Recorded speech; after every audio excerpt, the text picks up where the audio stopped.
एक कथा के अनुसार कहा गया है कि हनुमान जी जब बाल्यावस्था से थोड़े बड़े हुए तो उनके माता पिता यानी अंजनी और केसरी ने उन्हें सूर्यदेव के पास भेजा ताकि वे सभी वेदों का ज्ञान हासिल कर सके।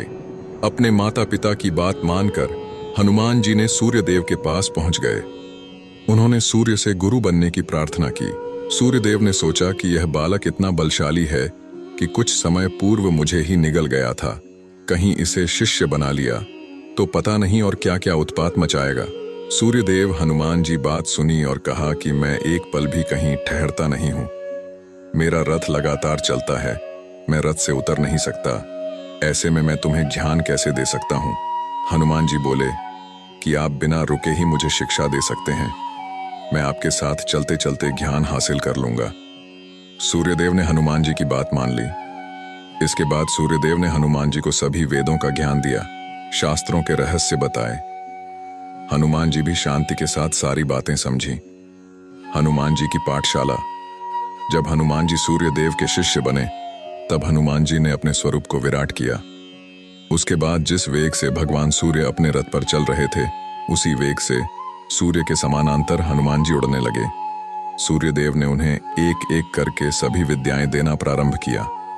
हनुमान जी की शिक्षा में आया था व्यवधान पराशर संहिता के अनुसार सूर्य को हनुमान जी को 9 प्रकार की विद्या प्रदान करनी थी, परंतु उन 9 विद्याओं में 5 विद्याएं तो हनुमान जी को दे दी, पर 4 विद्याएं ऐसी थीं जो केवल विवाहितों को ही प्रदान की जाती है। सूर्यदेव ने हनुमान जी को आगे की विद्या के लिए विवाह करने को कहा। हनुमान जी की बढ़ गई थी मुश्किल। हनुमान जी बाल्यकाल से ही ब्रह्मचर्य का पालन करने का निर्णय ले चुके थे। अब विवाह वो कर नहीं सकते थे और यदि विवाह नहीं करते तो आगे की विद्या उन्हें प्राप्त नहीं हो सकती थी।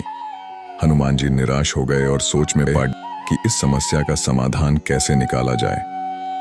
हनुमान जी ने सोचा कि गुरु से बढ़ा मार्गदर्शक इस संसार में कोई दूसरा नहीं है।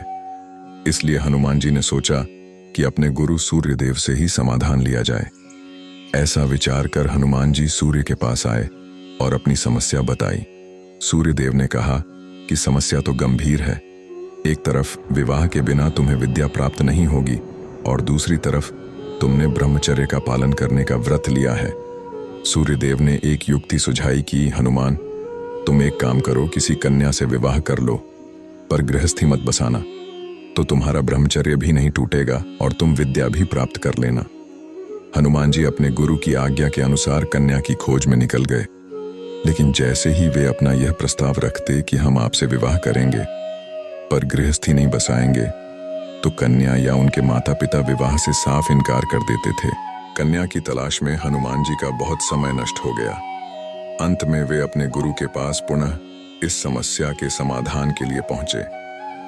हनुमान जी की विद्या प्राप्ति के प्रति निष्ठा को देखकर सूर्यदेव प्रसन्न हो गए और उन्होंने अपनी परम तपस्वी पुत्री सुवर्चला से सारा वृत्तांत बताया और विवाह के लिए प्रस्ताव रखा।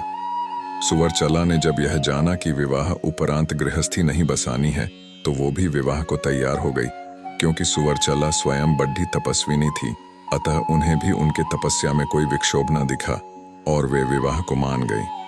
फिर हनुमान जी और सुवर्चला का विवाह कराया गया। विवाह होते ही हनुमान जी अपने आगे की विद्या प्राप्ति में लग गए और सुवर्चला अपनी तपस्या में लीन हो गई। इस प्रकार हनुमान जी का विवाह तो हुआ पर वे ब्रह्मचारी ही रहे। आगे हनुमान जी ने सूर्यदेव से सारी विद्याओं को ग्रहण किया। विद्या प्राप्ति के बाद हनुमान जी ने अपने गुरु सूर्य नारायण से गुरु दक्षिणा के लिए प्रार्थना की। सूर्यदेव ने हनुमान की शिष्यता से प्रसन्न होकर गुरु दक्षिणा में कुछ नहीं लेने की बात कही, परंतु हनुमान जी ने पुनः आग्रह किया। तब सूर्यदेव को अपने संकटग्रस्त पुत्र सुग्रीव की याद आ गई और हनुमान जी से गुरु दक्षिणा स्वरूप सुग्रीव की रक्षा और उसकी सहायता करने की बात कही। हनुमान जी ने सूर्यदेव की बात मान सुग्रीव की सहायता करने चले गए। इस प्रकार हनुमान जी ने अत्यंत कठिनाइयों का सामना करते हुए अपनी विद्याओं को सच्ची श्रद्धा और निष्ठा से प्राप्त किया। हनुमान जी सर्वसमर्थ हैं, उनसे कोई भी विद्या अलग नहीं है। वे सभी विद्याओं के दाता हैं। हनुमान जी बल बुद्धि विद्या के दाता हैं। बहुत ही कम समय में सारी प्रकार की विद्याओं को ग्रहण कर लिया था।